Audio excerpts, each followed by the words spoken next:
It's just a huge honor for me today to be podcast interviewing William S. Barrett, Esquire, CEO of Mandelbaum Salsburg. He is a full-service law firm headquartered in Roseland, New Jersey, where he employs approximately 115 people, including 70 lawyers. Bill chairs the firm's professional practice transition and business law practice groups and has nearly 20 years experience representing a wide range of businesses with a unique specialty in mergers and acquisitions. He is known throughout the industry as a deal maker and problem solver who provides personal attention to his clients and who applies a collaborative and collegial approach to a transaction to completion. Bill has successfully managed the transition of hundreds of businesses and professional practices throughout the United States and focuses much of his time in the dental space handling transactions as purchases and sales, associate buy-ins, startups, and structuring of management service organizations. Bill, thank you so much for accepting my invitation to come on the show. I asked you, you didn't ask me. And the reason I wanted to bring you on the show is that when you look at the S&P 500, man, mergers and acquisitions are all day long. In fact, there's some people that time the health that grade the health of the market by how much M&A activity there is.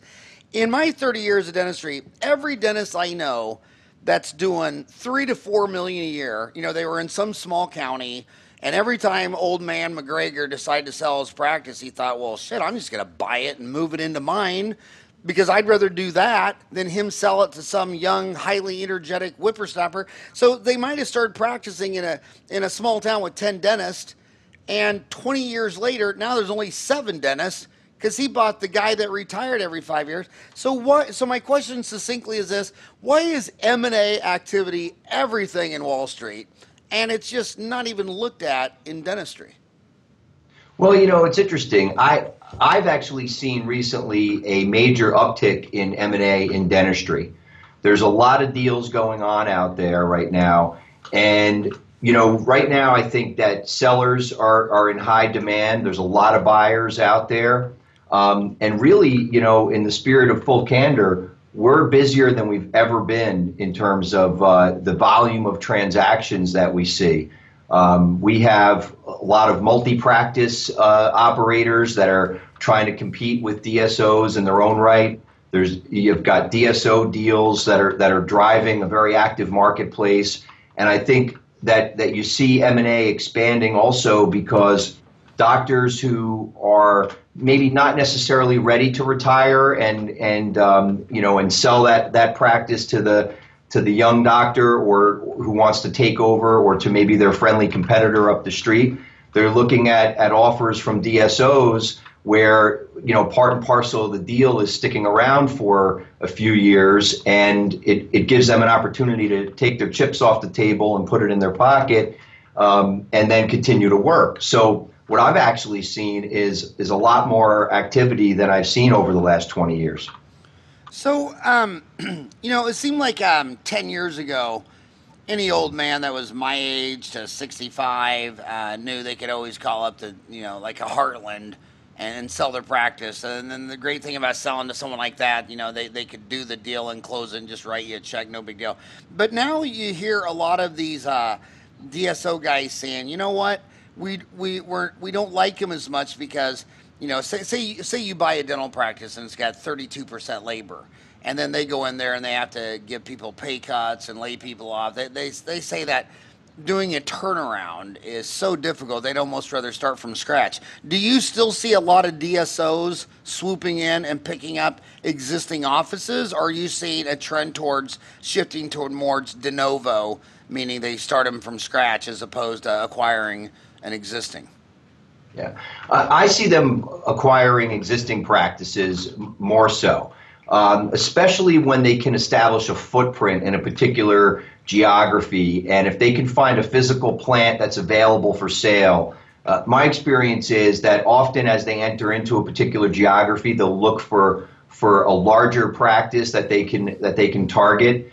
And then what happens is it facilitates a lot of smaller deals around it. I have a deal right now going on where one of my clients, might not be the typical DSO target. He's got a practice doing about $600,000 a year, more of a traditional, single practitioner practice that would be the classic scenario where, selling to a a friend or a competitor or a kid out of school, maybe through a broker, but now is potentially getting a bigger premium because the DSO has a large enough facility nearby where they can acquire the practice and merge the practice into their existing facility. So instead of him getting, we'll say the typical, 70 to 80%, give or take, of the average of his last 3 years gross, he's getting 1 times gross and merging this into a nearby DSO.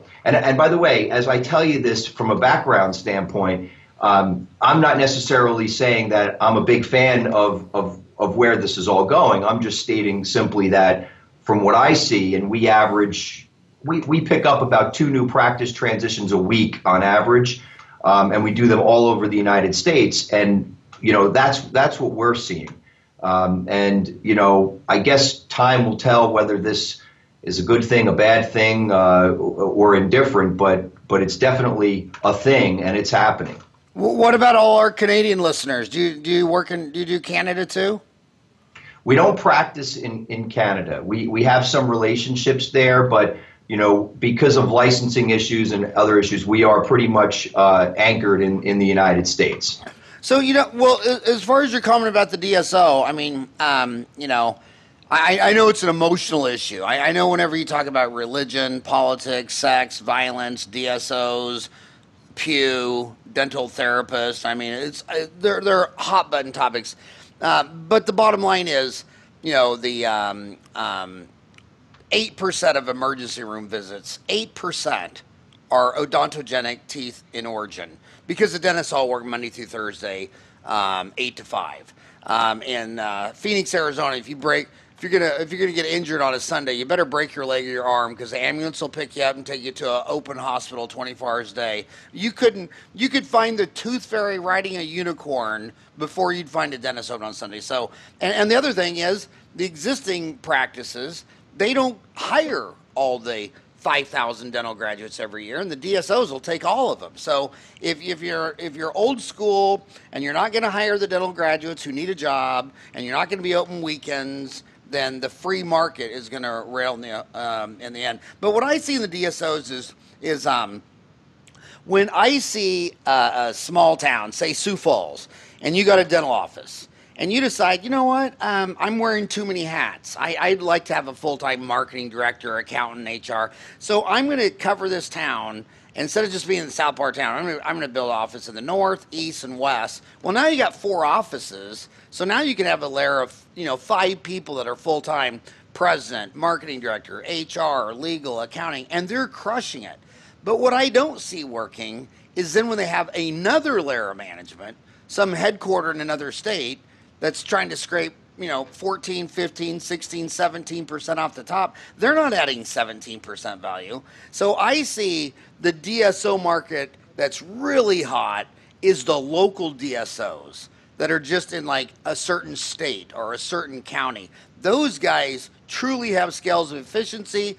And then with group practice, you cover more hours for the consumer. You're more patient-friendly instead of dentist-friendly. And plus, when you're going to buy a $100,000 CBCT machine, it doesn't make sense when one guy is going to use it. It makes sense when several people are going to use it. So I try to be unbiased in listening to these things. But I want to ask you another thing before we get into all these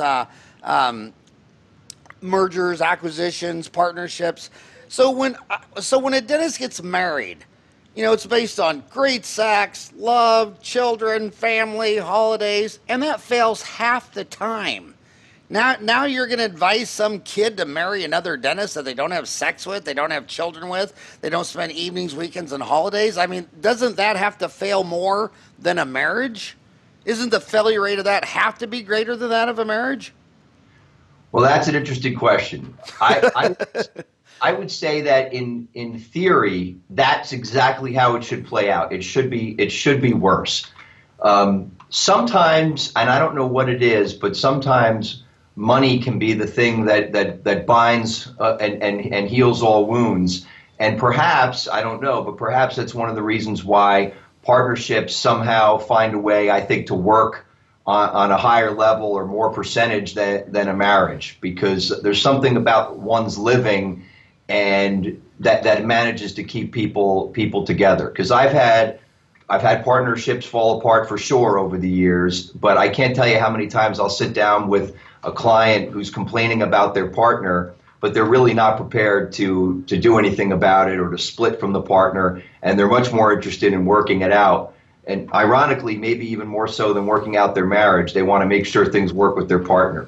I don't know, Howard. Can you? So what I just heard you say is, stop the sex in your marriage and just focus more on money. Money is the answer. What's the question?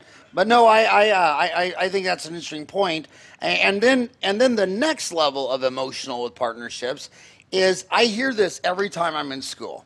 Be some 25-year-old girl graduating. She's going to go into practice with her mom, and her mom wants to sell her half the deal, and she's like, do I really want to be in a partnership with my mom? Because they always heard the maxim, you and I have heard it for decades, business and family don't matter.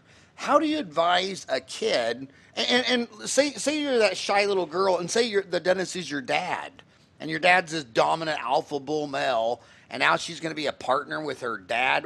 How do you advise mixing marriage and blood and dentistry?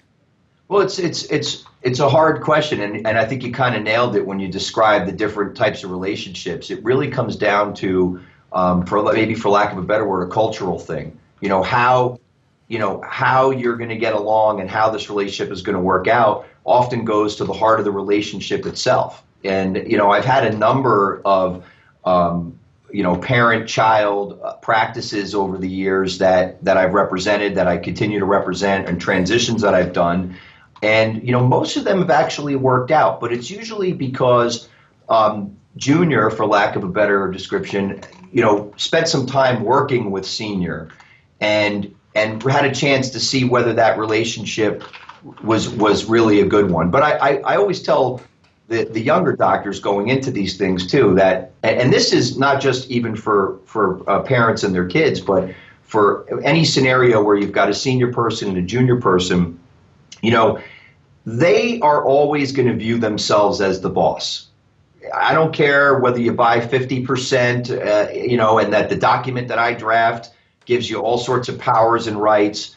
When they walk in the door, it takes a very special doctor to be able to really treat the junior partner like a full equal partner. And I'm not saying that it doesn't happen, but it takes a special person, because usually after somebody's been in practice for 25, 30 years, now they bring somebody in. When they walk in their mind, that's my practice. And, they even if they're terrific and they do want to mentor the younger person, at the end of the day, not only do they view it as their practice, but you always run into the issue with the staff in terms of how the staff functions. When there's an order or a directive that comes from the junior partner, half the time they turn and they look at the senior partner. Is he or she nodding their head, or do they agree with this? Or if they don't like what they heard, it's like when a kid runs to mom or dad and doesn't get the answer they want from one, they go to the other. That's often the case too with a junior-senior relationship.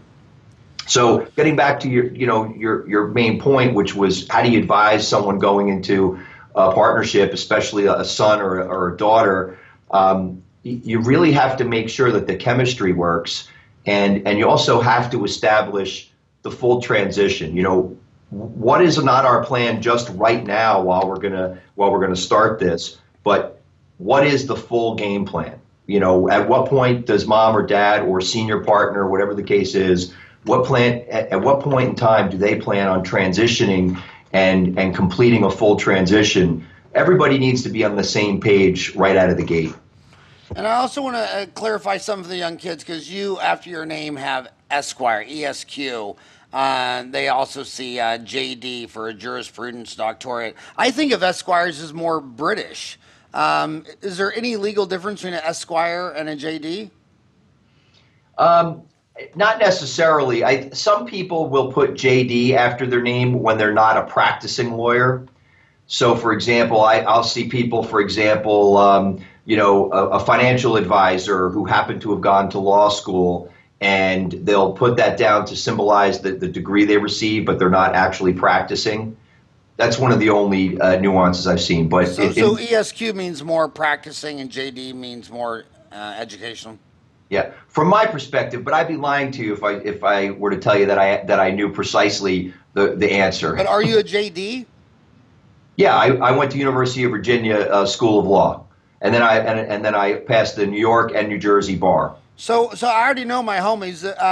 They're thinking about selling their practice. They're thinking about, do I call Heartland? Because they're scared to call you because they think, oh my God, if I call a lawyer, he's going to start the timer and start timing me. If any of my homies are listening to you and they're trying to see if it's a deal, how much does it cost for them to call you and run a thought by you? Nothing. The way we operate, is, and it's funny. I always find that so many lawyers practice in a counterintuitive way. They actually create a culture by which they discourage people from communicating with them for that exact reason. So our philosophy has always been, and we get referrals from all over the country. We have a number of mutual friends, in fact, that in common that refer people to us all the time. We'll always take that 15-minute phone call and have a conversation about something somebody's contemplating, give them a little bit of guidance, and spend a little time with them, and we're happy to do it just to help them in the process of exploring. And there comes a time, like in any other business, to get retained when we're going to actually move forward and help somebody substantively and take on a transaction. That's the time. But to give someone a little guidance and advice and spend some time with them on the phone or in person, we look at that really as part of the goodwill. I mean, this industry and this profession has been very, very good to us. We've represented many hundreds of dentists over the years, and that we continue to represent. And, frankly, from my standpoint, spending a little time, it's the same reason why we lecture at dental schools and do programs on entering into your first contract and things like that. And, you give a little bit back, and it goes a long way. Well, speaking of dental schools, we have 415 online C courses. I'm here in Phoenix, and I watch that University of Phoenix online pop up. So I started that for dentistry. It's coming up on 1 million views, and all those courses are free for dental students. I wish you'd make us an online CE course on this for Dental Town, because going into a dental school, I mean, I'm in several dental schools a year, but you can't go to all 56 dental schools every year. I mean, there's just not enough hours a day. But I'm Howard at dentaltown.com. The other guy is Howard Goldstein, so he goes by Hogo, Hogo, at dentaltown.com. But I wish you would do a course on him, because podcasters are young. So 25% hearing you right now are still in dental school. The rest are probably millennials. I get about one email a week at Howard at dentaltown.com that says, dude, I'm as old as you. But so let's talk to the young people for now. Here's the rumor mill in the dental schools. When you go apply at Heartland or Aspen or Pacific Dental, their boilerplate contract, it is what it is. And if you go show it to a lawyer and make changes, no dice. True or false? Generally, for the most part, with the organizations you just mentioned, relatively true. Really, what you're looking for a lawyer to do when you're going to make that choice in life and go in that direction, you're looking for a lawyer to help you understand what you're getting into. You don't need a profound, expensive engagement where they're going to mark up and redline and modify those documents, because they're going to basically tell you, this is our deal, and if you want to do it, you do it. So really what you're doing is getting a thorough understanding of what am I getting involved with, what commitments am I making, how is this going to impact my life, and these documents that are 1.5 inches thick, what do they actually say, so that before I put the ink on the paper, I'm going into it with eyes wide open. Because at the end of the day, you're wasting your money on having a lawyer do a full-blown analysis. Contrary to a deal with a smaller player or a regional group, or that's a different animal where you're in the negotiating seat, and then the revisions that you're trying to make to those documents matter and can benefit you, and then it's worth actually having the documents revised. But when you're playing with the players you mentioned, I think that you're really looking for the 10,000-foot overview and understanding what am I getting involved in. I always hate whenever I say Heartland, Pacific, Aspen, all those things like that, because it reminds me of the S&P 500. 100% of the news is on the Fortune 500, and they employ 15% of America, and the other 85% work for mom and pop, small business America. And it's the same thing with associates. The 150,000 general dental offices hire far more associates than these big DSOs that are in 30, 40, 50 states. So now I want to change the question, not the multi-state DSOs, but now I'm graduating from the local dental school. Old man McGregor's up the street, and I want to go work as an associate for him. Now do I have someone? Now is it different in a legal mind like yours looking at that contract? Because he's probably got a unique contract that his own personal attorney drew up. Right. And if you're lucky, or it's one that he downloaded online somewhere, or that he found somewhere, or that old man McGregor got from old man Jones, who used to an associate, and it goes like that. So, and the answer there is, there's where there's some real value in having good representation. And frankly, it's inexpensive representation, but very valuable.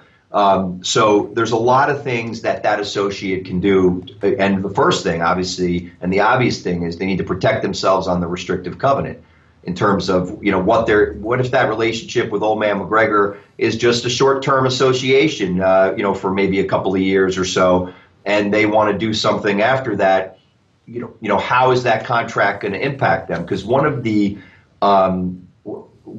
perceptions out there that is not reality, you'll often hear people say, oh, well, these contracts are not enforceable anyway. You can't enforce these restrictions.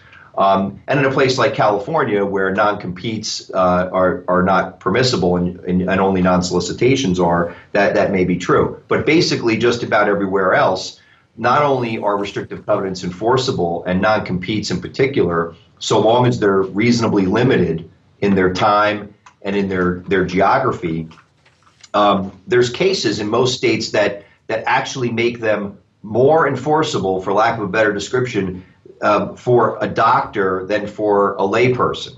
So the case law is actually, if you're trying to enforce the contract, if you're old man McGregor, it's better for you and not so great for the associate. So number one, they got to look at what kind of restrictive covenant are they getting involved in. Number two, they got to think through not only their compensation and things of that nature, but what are the ways this agreement can be terminated? Can they terminate the agreement upon notice? Or can they only be terminated by the senior doctor for cause? And what is that? What is that defined as? What about their own originations? That's something I mention when I go to the dental schools. I'll say, look, what about patients that you go out in the community and you create and bring in? Even if there's a restrictive covenant, for example, should they be outside of the restrictive covenant as your patient because you created them and you brought them into the practice?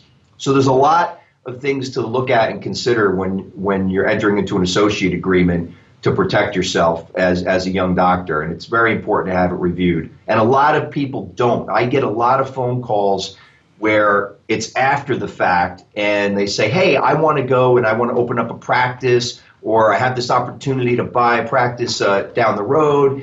And can you look at this agreement? And they've really never looked at it very carefully or had it reviewed beforehand. And then when I look at it, I see that it's got some restrictions in it that are going to prohibit them from doing what they really want to do. So it's very important that they have it looked at. And plus, with the internet era, how many consumers read the terms of agreement when they register and become a member of any social media site? Practically zero. Did you see the Facebook terms of agreement printed out on the desk? Did you ever see that? No. I mean, it was like 3 feet tall. Yeah. Who the hell could read that? And it's also very bizarre because when you get in something like New York City, a restricted covenant might just be, a mile because there's so much people. But some of these kids go to where they grew up and they work for a guy and they don't realize that when it didn't work out, they can't practice in their hometown. That's exactly right. And, and for example, that's why I mentioned when they say reasonably limited in time and geography, there's a big fundamental difference between transactional restrictive covenants when people buy and sell practices where restrictions can be much broader, and when you're a younger doctor and you're entering into an employment agreement, employment is treated differently. So first thing is, how long is the restrictive covenant for? You know, from an associate standpoint, I would never want it to be more than a year max. And that will be enforceable. 1 to 2 years is generally going to be enforceable without a problem. And the point about geography is absolutely correct. In New York, when we do a restriction, it's often a matter of square blocks, you know, so many blocks to the north, the south, the east, and west. Start sliding out into a suburban community, wherever you are, and it goes to miles, and get into a more rural community. And you know, it's not unusual in a rural community to have a 15, 20-mile restriction be enforceable. And if you think about it, if you're that kid that grew up in that hometown and you even want to practice nearby and you've got a 15-mile restriction, I mean, you're out of luck. So it's very important to negotiate that up front. And to be candid, I'm a big believer in total and radical transparency. And, you know, when you know that you want to practice nearby, there's ways to have that conversation with a senior doctor that, you know, that are not intimidating. And one of the things, too, is depending on their age, is to give them the thought that maybe you become their succession plan, you know. And that's something that you can also negotiate into an associate agreement or employment agreement, even if it's not an absolute right or you know, a legal right to make an acquisition. There could be language in there that talks about how you're going to visit the subject matter of equity ownership or partnership at a certain point, and you know, negotiate in good faith to make that happen. So there's a lot of ways to attack it. Well, speaking of attack, I want to attack my homies right now, especially the ones under 30. Is you know, I've been doing this for 30 years. I mean, I know a dentist who recently went bankrupt because he's in a retail center and the roof was leaking, and then the realtor put it back on him. Anyway, it was a triple net lease. He's not responsible. The owner to fix this thing was a catastrophic cost. I mean, it's this big old, you know, 20-acre center. He blamed, you know, anyway, he got tied up in court for. But anyway, when I'm talking to this guy, the first thing I'm yelling is, well, who's your attorney? Who read this real estate contract? No one. I did. I mean, I know. You see, your own Bill Gates says, you know, success is your biggest enemy, because you start feeling infallible and you just start thinking, I can do anything, because you haven't tasted defeat.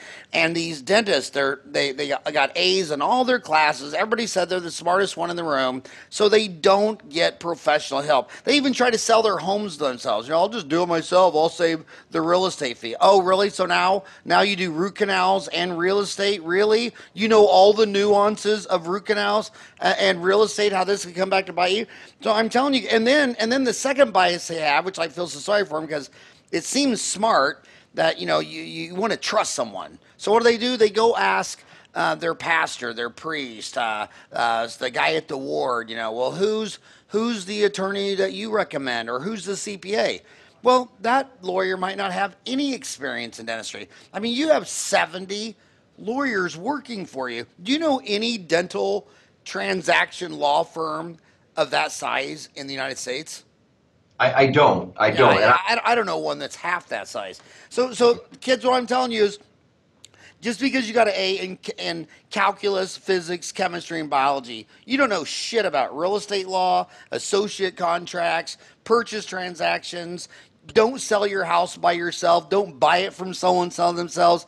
There's 1 million attorneys in the United States, and you better get the best one. I mean, Trump didn't even figure that out. He got Michael Cohen. I was reading his resume. I mean, there was nothing good on it, fancy on his resume, and it sounds like he's going to get that's going to be a big pain for him. Let's switch from I'm a young dentist getting an associate job, and you have to have an attorney that focuses on dentistry. When you get a CPA, the first question you ask that CPA, what percent of your practice is dental related? Hell, I can give you names of CPAs all over America that are 100% dental. Those guys are 10 times better than the guy that's recommended by your priest at the back of the church and who does one other dentist. That's just crazy. But now let's say I see a practice for sale.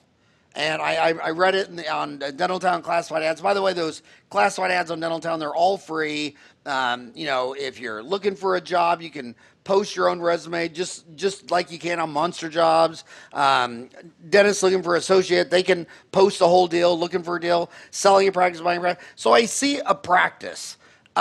Should I contact the practice first? Should I contact my attorney first? Some people say in the negotiation, it's better that the first person they deal with is someone that knows what's going on, which is their lawyer. What are your thoughts on that? She's on Dental Town. She's on the classified ads.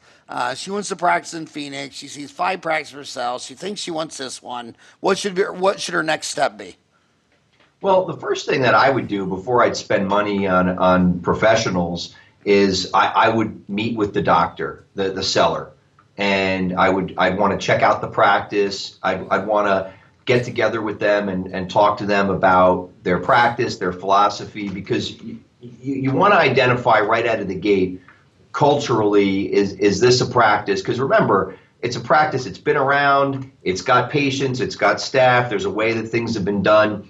Is the potential there for you where you think that this is a place that you would fit? Is the demographic in the area where the practice is in the wheelhouse of where you want to be? And really, just try to get a warm and fuzzy. And at that point, if you really think you like what you see, I think that the first thing you do is you talk to a dental CPA, a lawyer, and a banker who specializes in dental. And as you know, Howard, all three exist, and there are CPAs. Members of the American Academy of Dental CPAs and a gazillion others that don't even have any other clients except dentists. And you'd want to have them do the due diligence on a practice and look into because you agree that a full-time dental CPA is better than the CPA who has 3 dentists as clients. Absolutely. Oh, I know. And the dentist knows it. I mean, if they had an eyeball problem, they wouldn't go to an ENT or a cardiologist. I mean, you'd go to somebody who only does that organ system. Only that organ system. But then they don't do that when it's their business. So dental CPA, dental lawyer, dental banker. Who are the top dental bankers? Well, we work with all of them, and there's a lot of great ones out there on a national basis. I mean, Bank of America, Practice Solutions, they have a great presence throughout the marketplace, and I've had nothing but good experiences with them, on a national basis, and regionally throughout the country. What's happened is, and all the young dentists out there can thank their predecessors for this. As a result of dentists having one of the lowest default rates on loans in the United States, less than 1%, regional banks, national banks, they all are trying to get involved with lending money to dentists. So what I found is I have a hard time remembering the last time a deal that I had didn't work out because of financing. Financing is abundant for young doctors today. But how young? Straight out of school, year out of school, 2 years out of school? How young? Straight out of school, you could still get financing. You could be upside down in student loans. Your personal financial statement is got more negatives than positives. But if you kept your credit score strong, and you've never strong, what number? All the banks have different underwriting requirements, but I would say if your credit score is north of 700, you have a strong credit score in terms of lending. My ex-wife has a perfect 800. Would you say she had a good lawyer? Bank of America. I tell them, and the other thing is, Bank of America tells me their default rate isn't even 0.5%. And what I always hear on the streets, the only reason a dentist goes bankrupt is if their license is taken away. And their license is taken away 85% of the time for alcohol and 15% of the times for opioids. So if you don't have an addiction issue and you don't play with that shit, don't play with fire, and if you don't play with that stuff, you can't get addicted to heroin if you never try it. I would never try meth and heroin and all these things because I'm sure, obviously, the first time it must feel really good. but it rapidly turns into a disease. So if you don't have an addiction issue, you're pretty much not going to go under. So financing isn't the issue. You want a credit score north of 700. So you got your dental CPA, your dental lawyer, your dental banker. What would you do next? What I would do next is try to come together with some terms and in the form of a letter of intent. I'm a believer. Again, and they don't know what a letter of intent is. Okay, let me explain. Basically, a simple, non-binding, couple of pages long letter between the parties that sets forth what I'll call the most important terms of the deal. Price, by way of example, is an important term. Transition period. How long is senior doctor going to stick around, and on what basis is senior doctor going to stick around? Due diligence.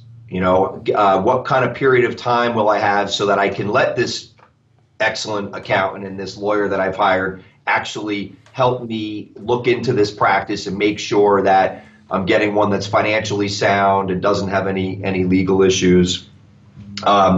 And just basically the fundamental simplest terms of the deal, because there's a time to get into the weeds when the lawyers have to prepare the detailed contracts that become the binding agreements. But first, it's important to make sure that you actually have an understanding on the most basic terms. The restrictive covenant on the seller, that's a way very early on of flushing out what the seller's intent is. Because I always say when I represent a young doctor, the seller should have no problem with a very robust restrictive covenant if they're retiring, if they have no intention of doing something else in dentistry nearby. Why would they care? The hair on my neck always stands up when I'm representing a young doctor and the senior doctor who's allegedly retiring is fighting over the mileage on a restrictive covenant and the time on a restrictive covenant. I'm saying to myself, if you're going off to hit golf balls and this is the end of the road,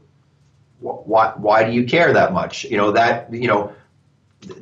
are the types of things that worry me. But those are the things that would be in a simple letter of intent.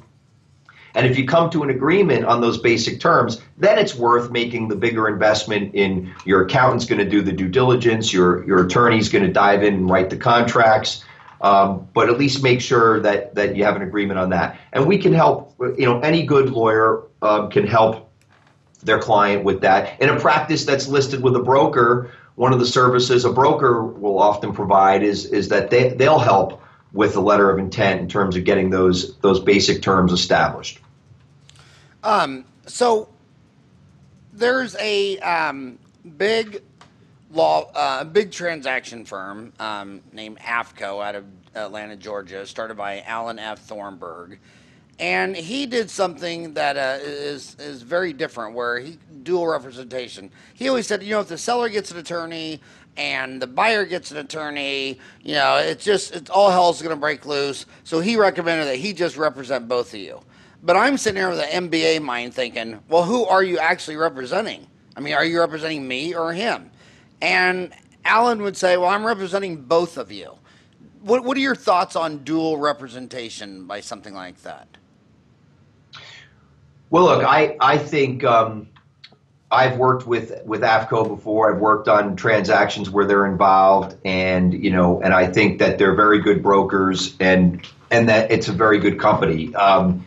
If I have any departure at all, it's probably on the very precise issue that you outlined, because I think that there are two sides to a transaction. For example, under the ethics rules for attorneys, I cannot represent two sides of a transaction because I'm bound by a set of ethics rules.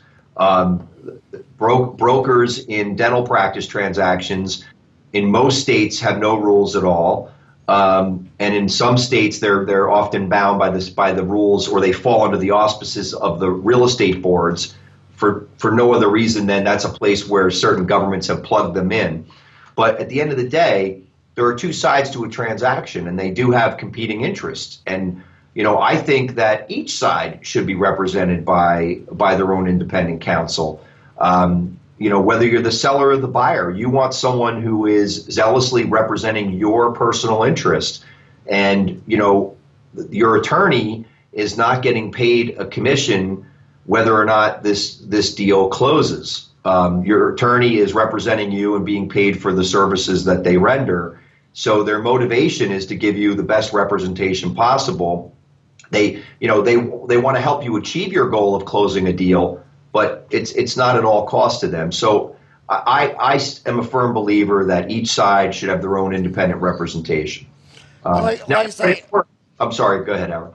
Like I say, you're the biggest firm that I know that does this. I've lectured in all 50 states, probably 10 times each. You got 70 attorneys. You've been doing this longer than the total age of most of the listeners right now. So I want to talk about 2 points. One on the transition point. Well, first of all, I want to go 1 point first. A lot of you guys are on message boards like Dental Town, and you're hearing legal advice, and you're too young to realize there's federal law that covers coast to coast, and then there's state laws. So a lot of times you're hearing somebody say something in Iowa, and you think that applies to Kansas because Kansas is right next to Iowa, but that's not true if it's state law. So remember, you're not an attorney. The United States is very complicated. I know as foreign, when I go lecture in other countries, a lot of people are extremely confused by the United States because they don't understand that the states are damn near as powerful as the federal government. And saying the United States of America doesn't even make sense. I mean, would you really compare Alaska to San Francisco or New Orleans to Manhattan? Even the Federal Reserve says that America really acts as 12 different countries flying under a single flag. I mean, if you talk about the economy. But 2 things that they're hearing mixed signals on. One is a transition period. Some kids hear, well, you know what? You want that old guy. He's been seeing these people for 20, 30, 40 years. He better stay on a whole at least 6 months. That would just introduce you to each one of the recall patients once. And if he stayed on for a year, then twice. Other people say, oh, hell no, that guy's going to be your biggest headache. You want to buy that thing and then show him the door and then file a restraining order on him. You've been doing this a long time. What do you think's better for business? What's better for the return on investment? Okay. Well, it's a great question, and the answer is it depends. So a lot of times it depends on the practice, right? So my experience is that in a purely fee-for-service, what I'll call doctor-centric type practice, right? These are patients that can go anywhere they want, right? They don't care about what insurance you take. They're paying top dollar, and they love Dr. X. So in those practices, I believe a little bit of a longer transition period is appropriate because you need to meld yourself into the relationships, and you've got to have the doc really helping you transition. And in those cases, having the doctor around for 6 months to a year to help effectuate that is important. Now, I still like to build into his transition agreement my ability to terminate him, not only for cause, but with some kind of reasonable notice, like 30 days, because if he turns out or she turns out to be the nightmare doc who's making your transition impossible, you got to have the ability to get rid of them. But hopefully, if you've done your due diligence on the culture and their personality, fee-for-service practice, I like a longer transition. Specialty practice, you have to have a long transition because a lot of people, forget the fact that it's not so much the referrals from patients as it is the referrals from referral sources, which are relationship driven. So if I'm going to go into a specialty practice, I need to get involved with the relationships and make them mine in order to keep the referrals coming in. So where the shorter transitions can work, certainly in Medicaid practices they can work, and in more purely insurance-driven practices, because my experience is that in an insurance-driven practice, you are going to generally get one crack at that patient to do a good job and for them to feel comfortable. If they're familiar with your staff and you've kept everything the same and you take their coverage, this is the office they're used to coming to, this is the staff they're used to dealing with, the hygienist that they're used to dealing with, and when they see you and meet you, if they feel comfortable, they're going to stay, okay? So those transitions can be shorter. And I would say generally, you can do a 60 to 90 day transition in those cases and generally not have a problem Again, I still always like to have a carve out that I could terminate sooner, because you do run into scenarios, and I've had it happen, where the doctor who sold is just impossible to get along with post-closing, and you need to get rid of them sooner rather than later. You know, people always think, oh, well, this idea is better than this idea. But if you're a scientist or a dentist or an engineer, you know that every idea has a trade-off. Like when I got out of school 30 years ago, all the fillings were silver. They're metal. They're antibacterial. They lasted 38 years. Now they're all pretty and white and fluffy, but they're inert plastic and they only last 6.5 years. When I was little and got out of school, the selling doctor would always do the finance. He'd carry it. He'd say, okay, I'm going to sell you this practice for $750, and I'm going to go 10% interest for 10 years. And what I loved about that deal is the seller has skin in the game. So when I'm working on a patient named Bill Barrett and he gets all upset and he says, I screwed up his tooth and it don't feel right or whatever, well, that old selling doctor would come back to the office and meet you there and smooth out all the ruffles. And that guy was incentivized. So at the end of church, he was handing out your business card, telling everybody in town that he could have sold to 100 people, but he sold it to Betty Lou because she's the best dentist in the world. But now that's gone. And now it's all through Bank of America, and the selling doctor takes the money and run. Do you ever see any old school stuff where some street smart kid says, look, I'll let Bank of America finance half it. I'll give you half your money. But I want the selling doctor to carry the other half for 5 years because I want him to have skin in the game. Do you ever see that anymore, or did that go the way of the horse and buggy dinosaurs? Well, it's along the lines a bit of the horse and buggy, because what's happened is the banks in many respects have created the expectations of the marketplace. So you rarely, when I first started practicing, and 20 years ago, it was not uncommon even 20 years ago that a number of transactions would be the doctor held paper. It was more common that they would take back a note as you described, and you'd pay them out over a period of years. Maybe they'd get a little bit of a down payment. That was relatively common, and it disappeared rapidly. As of 15 years ago, it was almost completely gone. And as of, I'm going to say 10 years ago, it virtually never happens. The only time that we're doing deals where you'll see, seller financing, a lot of times it's with parent-child practices where mom or dad is actually gonna hold the paper and finance the deal, or it's in deals where the bank won't approve the 100%. So the bank will allow a secondary piece of financing behind their primary financing, because they'll say, well, we don't have a problem with you paying that much. We're just not willing to lend that much, and for whatever their internal underwriting guidelines are. So I had one recently. It was an $800,000 deal. The bank lent $6, and then the seller had to take a note for $200,000.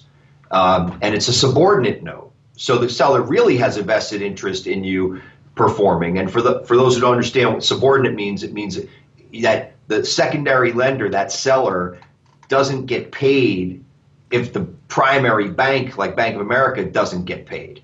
So that's a scenario where it comes up, and it's kind of a secondary piece. And it's interesting, in deals like that, Howard, you're 100% right. That seller is motivated that you succeed, because they know that even if you're paying them, even if you're paying all your notes, but in your covenants inside your loan agreement with Bank of America or some other major bank, that you're not quite meeting their internal requirements. You're paying all your bills, but you're not quite meeting all their internal requirements. They send a letter to the person holding that note, that seller, and say, oh, you're not allowed to get payments anymore because our borrower's not meeting all their financial requirements. So even though they were paying you, and even though they could afford to pay you, they're not going to pay you anymore. And because that seller had to sign what's called a subordination agreement, they're not entitled to get payments. So they definitely have a motivation, but it's very rare. You don't see it very much anymore. So, in real estate, they'll tell you that, in Phoenix, if you got a 3-bedroom, 2-bath house, you list it, man, it's sold. It's liquid. But if you got a 8-bedroom, 4-car garage for $2 million, it's illiquid.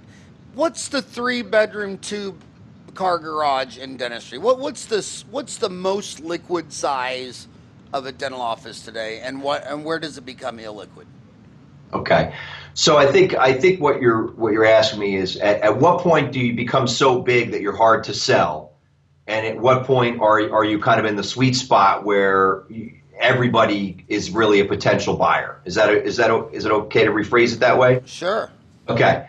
So I would say the sweet spot is, I mean, there's a lot of small practices that still trade. There's still practices that we still see, in-home practices where there's a little, practice off to the side of the house that not a lot, but we still see those around here and there. You know Mark Zuckerberg, the owner of Facebook?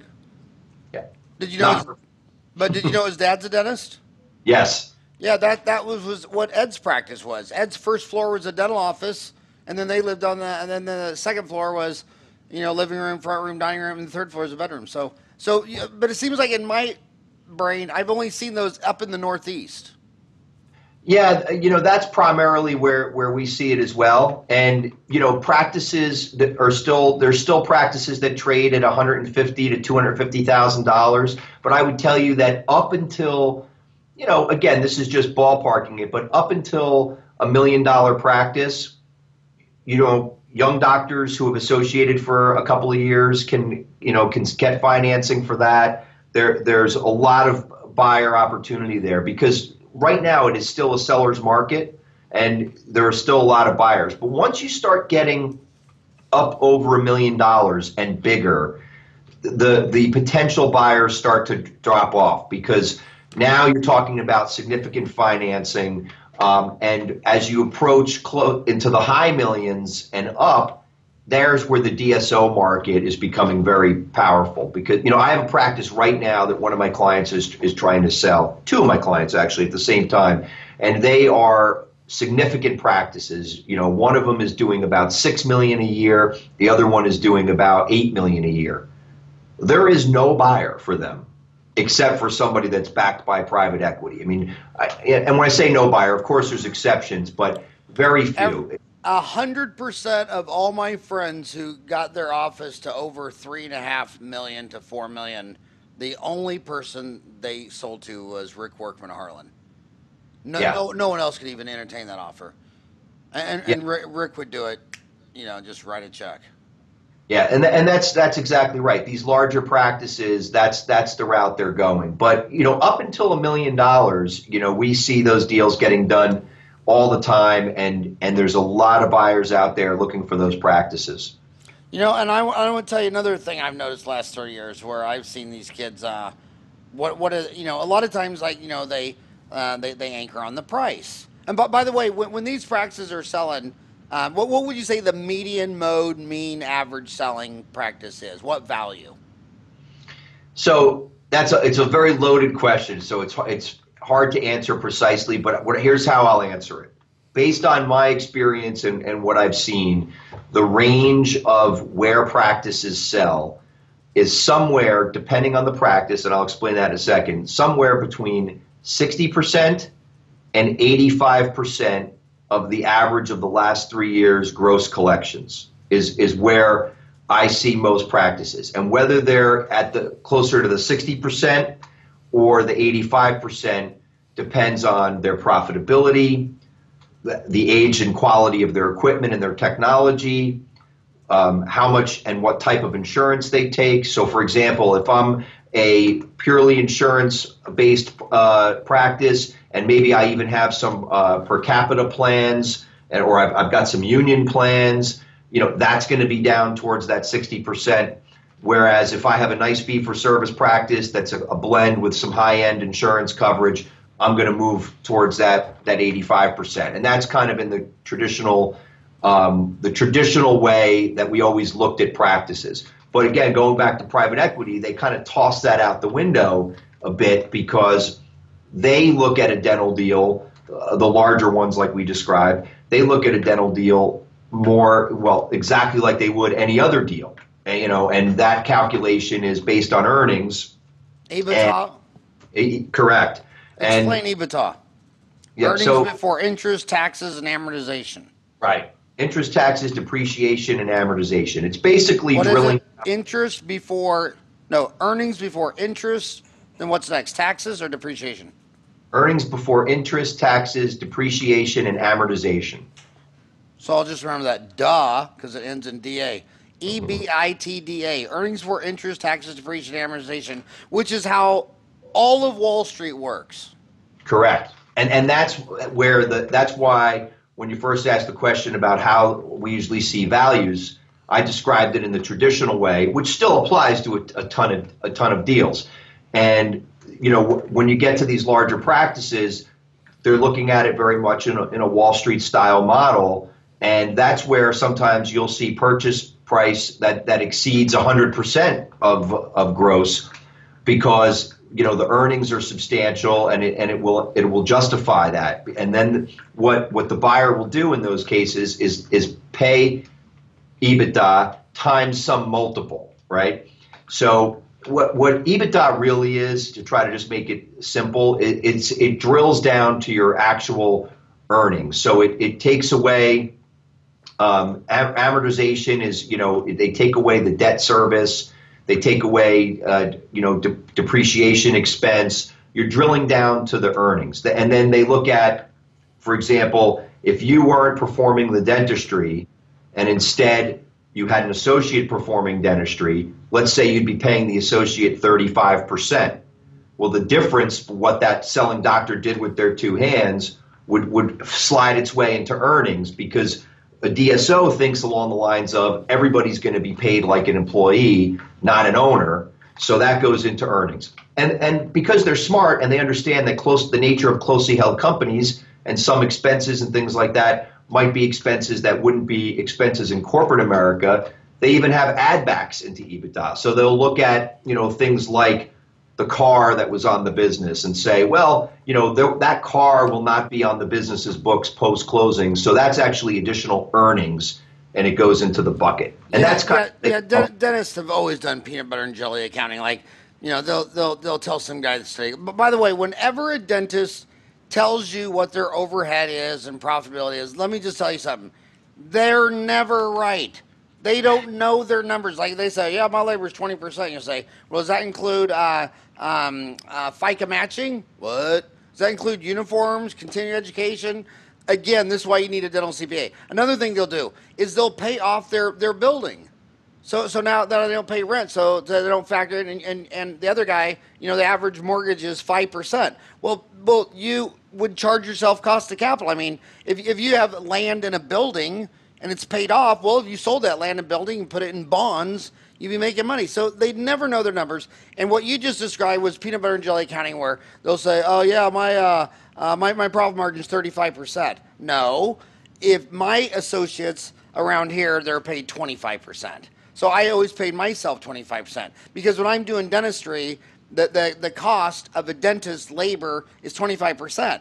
So then if the practice makes 15% profit, that's from having capital employed in a dental office, not from having capital employed in a dental student dentist. So you don't mix profit from a business with labor. And a lot of times they'll say they have 50% overhead and their spouse is the office manager and she don't get a paycheck. So it takes a dental CPA to point all this stuff out. But just let me tell you one thing. The dentists never know their numbers. No matter how smart they sound, they're completely full of shit when they sit down in front of a dental CPA. So they're not accountants. So don't feel bad when you're sitting at a study club and you're like, God, my overhead's 65%, and three guys at the table say their overhead is 50%. Well, those three guys are just probably the three dumbest guys at the table, okay? What you need to do is call a dental CPA who only does dentistry and say, hey, I'm in Georgia. I'm in Atlanta, Georgia. What's the average overhead of your dentist in Atlanta, Georgia, where all the checks are coded the same? We're comparing apples to apples to apples. And then if he said the average overhead was 50%, yours 65%, that would mean something. But if that wasn't told to you by an accountant, then it doesn't mean anything. I want to go into two other things that are really big troublemakers. One is a dentist buys old man McGregor's practice, And then he finds out he's kind of a shitty dentist, and his morals and ethics, he's having to redo a bunch of work. So then he's back there trying to tell the seller, you need to pay me for some of this stuff. And then some of the guys that are selling the practice are thinking, I sold my practice to you, and all you're doing is nitpicking all my work, trying to get all your money back. So talk about rework. Yeah. So do you see that as an issue? Sure, it's come up before, and I mean I've seen some things that are mind blowing, where people have done things that I actually had a dentist one time that I was having lunch with after a transaction where it was interesting. I was on the other side of the transaction, and he bought a practice that the dentist that I represented years later actually lost his license after the fact. And when you're an attorney, you're not inspecting the dental work that's being performed. That's not your role. And what happened was when this doctor was telling me about the redos and the work that he had to do and what terrible damage had been done to people's mouths, he actually started to have tears in his face at this lunch. It was, he was so upset because it was that terrible. So the answer is it happens. And so part of how you try to avoid that is to do really good due diligence before you acquire the practice. And what I always like to recommend is talk to the staff. At some point in your due diligence, if you set it up the right way, you'll have an opportunity before you're fully committed to have a chance to interview the staff. And one of the questions I tell my buyers to ask is, how often do people come back for recall, and they come back for an issue, a discomfort, a problem? And a lot of times the staff will be incredibly knowledgeable about the quality or lack thereof of the seller's dentistry. It's not scientific, but it is a way to get information. But let's put that aside, and let's say you bought old man McGregor's practice and he turns out to have been a really shitty dentist, okay? And now what do? You've bought the practice, you've got your loan to Bank of America or whoever, he's already got 100 cents on the dollar, and Barrett has drafted this clause in the agreement that says you're going to warranty your work for 6 months, 12 months. That's usually the range, right? Seller is responsible to warranty their work for 6 to 12 months. But here's the dilemma. If they're a terrible dentist, even if they're willing to come back, do you want them to come back and take care of the redos and the remakes on this problematic dentistry? Or do you turn lemon into lemonades? And it could be costly, it could be a little bit of a stinger, but is it an opportunity for you as the dentist who purchased to develop a relationship and make this person a patient for life by fixing the dentistry, doing it well, and taking care of it? Now, as it relates to the cost of that, obviously that's a problem. There are ways to do it contractually, but I'd be lying if I said that it always works smoothly, okay? So, for example, usually we say that they'll either come back and take care of the repair, or we'll do the repair, and they're going to have to pay us, and we usually agree on some mechanism for payment. Like usually it's a percentage discount off of their regular scheduled rate, and the seller would have to actually pay the buyer to take care of fixing that dentistry. Where we can, I like to try to negotiate for a buyer an escrow account where money is actually held back from the closing, some reasonable amount, in one of the attorney's trust accounts to be utilized to pay the buyer if things have to be remade after the closing. But I will tell you that you always get a lot of pushback. A lot of times I'm not able to negotiate that into a deal because the seller's attorney will fight it, and it's not easy. So, I know that I didn't give you a precise answer because it's a question that has a lot of nuances to it. And my advice to my clients when they've stepped into this problem has been based on my experience. If it's not going to ruin you, meaning maybe it's going to cost you $10,000 or $20,000 in expenses to take care of fixing these problems, but if it's not going to ruin you, the value you may get out of just taking care of it yourself and developing those relationships with your new patients, I think may actually be better marketing dollars spent than getting into a big brouhaha post-closing with old man McGregor, who now, once you fight him, by the way, is now going to tell everybody at church, instead of handing out the card, is going to say that you're terrible and you're bad-mouthing them. And after 50 years in the community of doing great dentistry, how dare you say terrible things about their work? You know, it could sometimes do more harm than good to get into a fight post-closing. Yeah, it's also why I don't take any of my patients to small claims court. I mean, I don't want to take somebody to small claims who lives 2 miles from my office and is going to live there for the next 30 years. You know what I do? What I do is on Christmas time, when America is the most crazy, all emotional, so what I do is I just zero out all those over 90s, and then I get a bunch of Christmas cards or I'm letter and say, "Hey, Bill Barrett, we had a great year, and it sounds like you did not have a great year. You haven't paid us for 90 days. So in the spirit of Christmas around the corner, I zeroed off your account. All I ask in return is that you refer a friend or loved one back to your practice." And they come in crying with pumpkin pies and apple pies, and they just love you. They love you for life, and they live a mile down the street, as opposed to taking them to small claims court and have them telling everybody the rest of their life that you're a short, fat, bald, drunk Irishman and you wouldn't send your dog there. I mean, I want to go back to a couple things on that EBITDA, earnings for interest, tax, depreciation, amortization. Has the multiple been consistent in your 20 years, or does it fluctuate up and down with Wall Street? I mean, like what is the multiple today? What was it after the 2008 crash? What was it at the peak of 1999 when the NASDAQ was 5,800? Is the EBITDA multiple consistent, or is it highly volatile? Well, I would say that in dentistry, in my career, it's been consistent, but it varies depending on the size.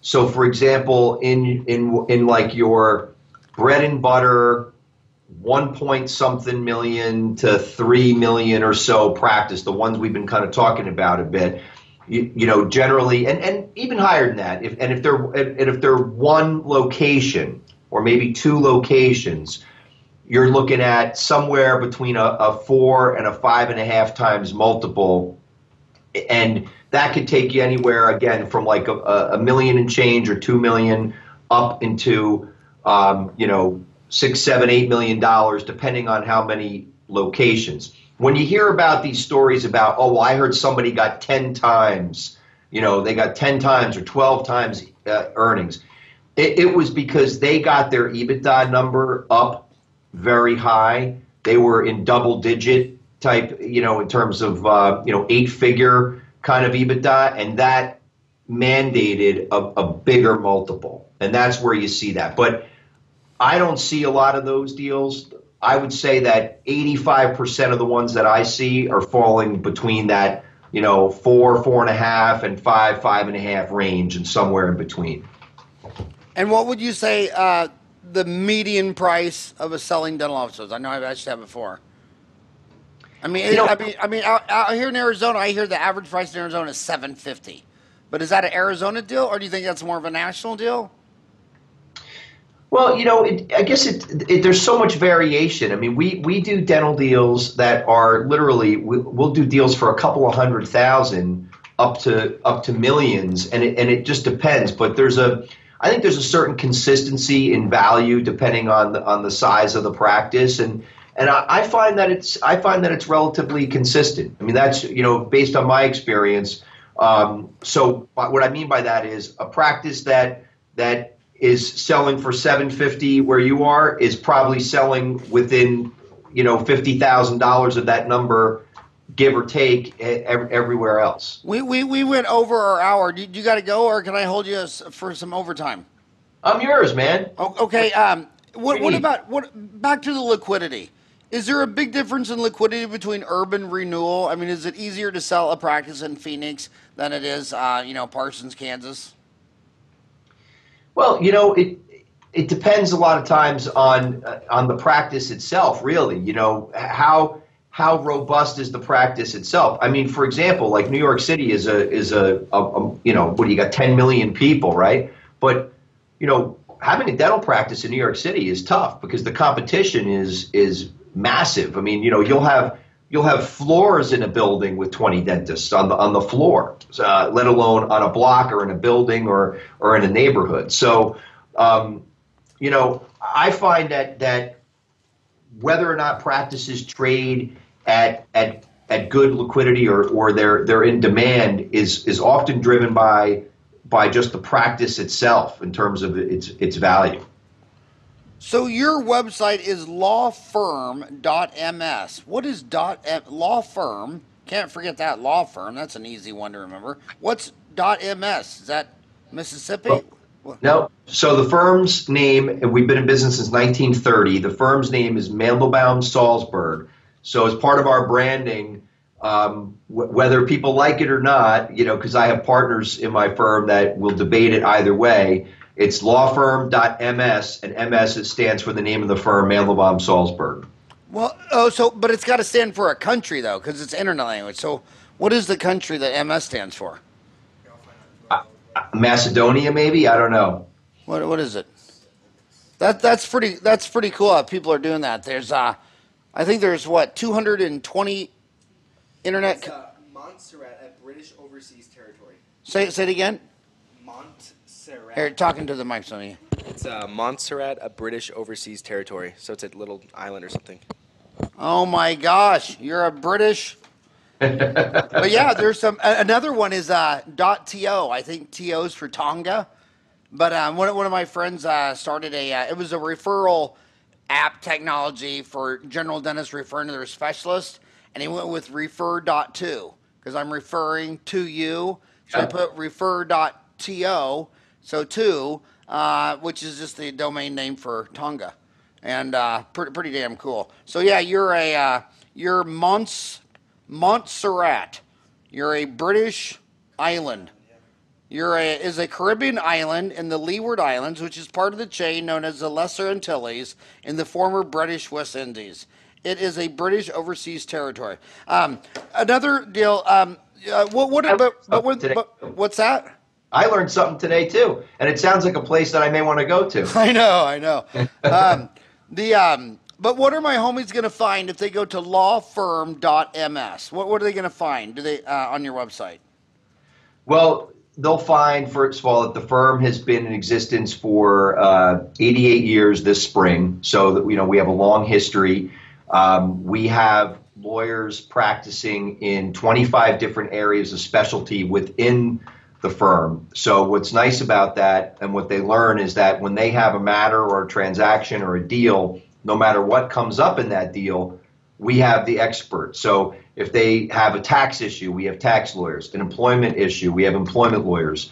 An issue about their pension plan, we have ERISA lawyers.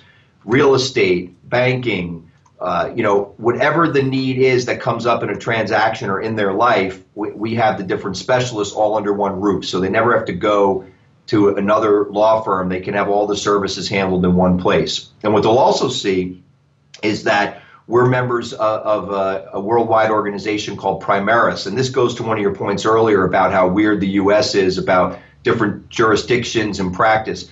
What Primaris does for us is that we basically have, in all 50 states, we have sister affiliated law firms so that we have local boots on the ground everywhere. So when we do a dental practice transaction, no matter where it is, if a very local issue comes up, we always are able to pick up the phone and call our local affiliate to get an answer on a question that might be very specific or local to a particular geography.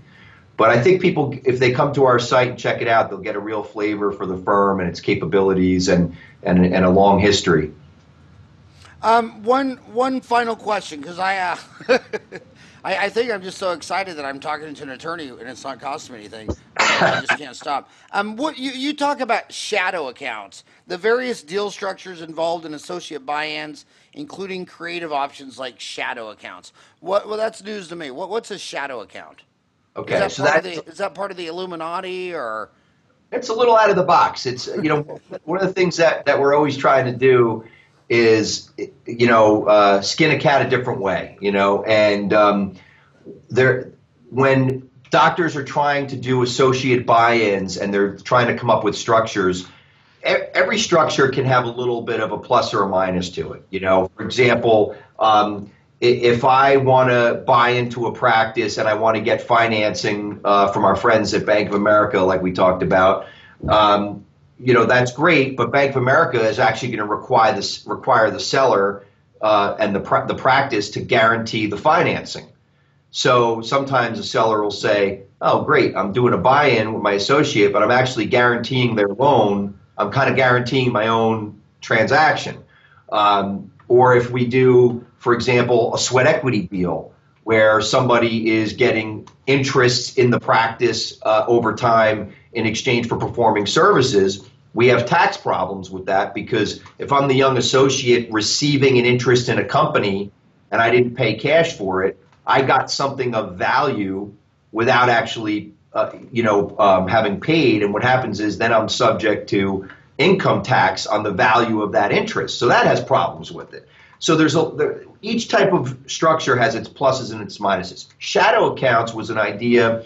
Frankly, a mutual friend of ours, Bernie Stoltz from Fortune Management, was the first person that I talked to about shadow accounts. And I thought it was a brilliant idea on Bernie's part that I started implementing it on deals that I was doing, which is where you set up, in essence, a compensation structure for an associate where, let's say, a percentage of their productivity is being credited to them in an account. Now, it's not actually a cash account, so there's no tax ramification going in either direction.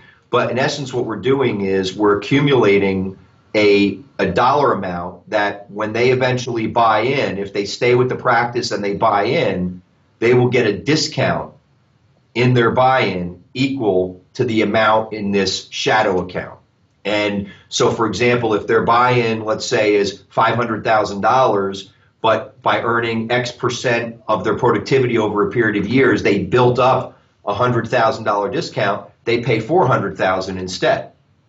And, I thought it was a very creative way to attack that.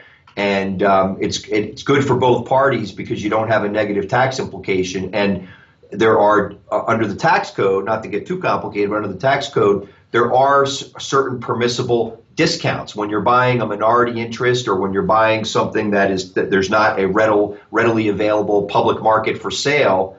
You are able to take discounts, so you don't run into a problem by offering the associate the discount on the buy-in. It encourages the associates' longevity, but it also gives them a real benefit and a real bonus when they ultimately buy in. So I thought it was a really cool idea Bernie came up with, and we use it a lot. Love Bernie, had him on the show. Everything's a trade-off. The tax code, it's 80,000 pages long. And if it was fair, it wouldn't be simple. And if it was a real simple tax code, it wouldn't be fair. There's another one of those trade-off deals. It's just tough. I just want to review three quick things that for 30 years I continually see dentists getting screwed by in an office. Number one, they'll go buy some office, and it doesn't matter what the value is, 500, 800, it doesn't matter. So say it just, the average practice out here in Arizona is 750. And the guy, part of that 750, he did all of his molar endo, pulled all of his wisdom teeth, and placed 5 implants a month.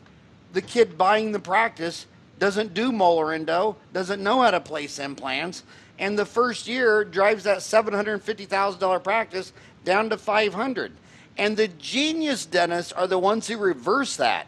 Again, price doesn't really matter if there's hidden value. For instance, they'll see an office for sale for $600,000, and this old bastard selling it, he refers out 100% of his molar endo, 100% of all of his extractions, and this kid's coming out of school saying, "Oh my God, I can do the 750 this old man does," but he's referring out another 250. He's referring out $1,000 molar endo every other day and a set of whizzies every week. So, gosh, when you're shadowing that office, my question, if the dentist is a good dentist, is really simple.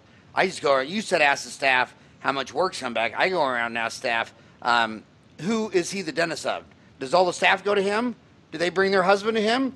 They bring their offspring? I mean, the only goal of a species is to survive long enough to reproduce and have offspring. So you're telling me you got a 9-year-old and a 12-year-old kid and you take him to another dentist on the other side of town? Those are red flags. My gosh, make sure you can do everything the seller's doing, because whatever he's doing that you're not doing, you're going to have to back off that production number. And then the final way of getting screwed. And by the way, speaking of screwed, I just want to say this. A lot of kids are very bummed about their student loan debt. But I just want to tell you, if you're graduating dental school with $500,000 student loans and you're a virgin, well, don't worry, because those student loans are going to screw you every day for the next 10 years. So, God, that was a bad joke. But the here's the final screw I see all the time. You graduate, you go work for this guy, and when you get to this guy's practice, it's doing $750,000. And you work with him for 4, 5, 6 years. Now it's doing $1.3 million. And then he goes to sell it to you, and guess what? He sells it to you at $1.3 million. So, if you date too long and you build up this practice, you're going to do all the work to build it up, and then you're going to have to buy all that from yourself. So one thing I want you to do is, if you're in a practice, you're thinking, man, this is cool. This is my hometown. I got chemistry with the staff, the patients. I'm kind of digging this, but I'm not ready to buy. I don't know when I'm ready to buy. Maybe you're still single. Maybe you're just not ready to commit, especially males. Males have commitment issues. You better talk to an attorney quick and get some type of a contingency. I mean, do you ever do this where you say, hey, I've been here a year and it's looking good, but I don't want to double the size of this practice and then pay for it. What are your thoughts on that? So this issue comes up all the time, and really there's a balanced, fair approach to take to it, because you got to look at it both ways. And when I represent a junior doctor, I always say, look at it the senior doc's way. They took an entrepreneurial risk when they hired you in the first place, right? If they brought you on board, they brought you into a practice, you had no patients of your own, you walk in day one, and yes, you're going to help them, but they're giving you an opportunity, and they took the entrepreneurial risk to bring you on. Having said that, you're 100% right. At what point does it end, right? At what point have they been rewarded enough for the entrepreneurial risk that's fair, and that you as the junior doctor are not building up a massive volume that you're ultimately going to pay for later on? So what I try to do, I mentioned earlier, I try to get associates to think about negotiating for equity issues up front. And either in the original agreement, or if that's too premature, when it comes time to think about renewing that agreement a year or two down the road, create an equity clause and create a date by which, if we move forward with a transaction at some point, we agree that the valuation date will be X, that this will be the kind of the line in the sand that we agree whatever it was worth on that date is what I'm going to pay. And it's kind of a fair balance, I think. And as far as the personality of the dentist, because they're going to be nice to you because they're trying to sell you something. Money's the answer. What's the question? I mean, it's like, why is your waiter being really, really nice to you? It's because they want a big tip. And then when you go to the flip side, where you go to countries like Australia, where they believe that's degrading, and they pay their waiters and waitresses a standard of living to where tipping, they don't tip in Australia. That's why when you go to Australia, you can't ever get your water filled, a refill on iced tea. You literally have to get up, go to the bar, tap your waiter on the shoulder and say, hey, buddy, is there any way you could come over to my table and refill all the water? So everything is a trade-off, you know what I mean? Australia has the worst waiters on earth because they don't believe in tipping. But then America, everything's a trade-off. Where was I going with that? You're my lawyer. Where was I going with that? I got on so many side tangents, I forgot the point I was trying to make. I was trying to learn about Australia. I was enjoying getting ready for a trip there at some point. Now I know I don't tip. Well, yeah. I mean, and that's what I love the most about, the law of unintended consequences. When I decided I was going to go do my first lecture gig, I was a little boy in Kansas, went to undergrad in Omaha, Creighton, went to dental school in Kansas City. I never left this little area. Little did I know I would lecture in 50 countries. I mean, I feel like, and you don't know what's going on in your own country till you go to another country just like it with a few variables changed. And after you go to, like just something silly and routine like tipping, okay? You in this country, all you know is tipping. Well, until you go to a country that doesn't tip, you don't realize what good service is. Good service is in countries that tip, and poor service is in countries that don't tip. But I have no idea. Oh, I know. You were on the three ways that the dentist gets screwed. Yeah. We answered the third one, which was the one on the first one was about going into a practice where you can't where you can't do the dentistry. Yeah. And the flip side of that is to reverse that, is to go in and find the hidden value. I do molar endo, he didn't do it. I do extractions, he didn't do it. And by the way, those are the two most profitable areas of dentistry. And how you have to understand profitability is go look at the specialist. Just like if we're talking about you live in America, what's the difference between America and Indonesia? When you go to a practice that only does oral surgeons, the oral surgeons who don't place implants have a 40% overhead. The oral surgeons that place implants have a 50 to 55% overhead. So that alone tells you you're not paying enough money or understanding the total cost of implants by the time you get the CBCT, all the implant equipment, all whatever. Endodontists have the lowest overhead. The lowest overhead is endodontics. That's why. So extractions and endo is the most profitable.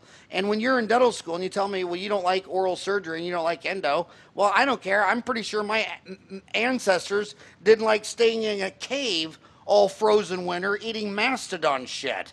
But they did it to survive. You know what I mean? I'm sure they were sitting there thinking, I wish I could have Domino's pizza deliver, but they didn't have that stuff. But all I want to say is, again, it was an honor. I'm so sorry I lied to you and said it'd be an hour, and I kept you on here for an hour and a half.